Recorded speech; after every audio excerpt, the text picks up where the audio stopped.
এটা শ্রীলঙ্কার most famous national park. শুভ সকাল বাংলাদেশ, আমি তাম্মাত। আকিজেয়ার ট্যুর ডি শ্রীলঙ্কার আজকে পঞ্চম দিনে আপনাদেরকে নিয়ে যাব ইয়ালা ন্যাশনাল পার্কে সাফারি করাতে।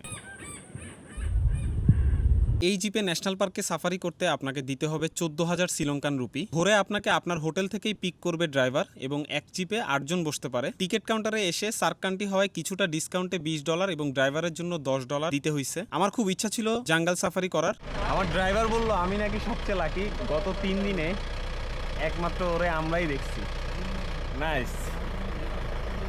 ইয়ালার মতো জনপ্রিয় ন্যাশনাল পার্কে আসতে পারাটা ভাগ্যের বিষয়। এই পার্কে বিভিন্ন ধরনের পাখি দেখতে পারবেন। আমি নিজেও এই প্রথম এতগুলো পাখিকে এত কাছ থেকে দেখতে পেরেছি। We are looking for fish.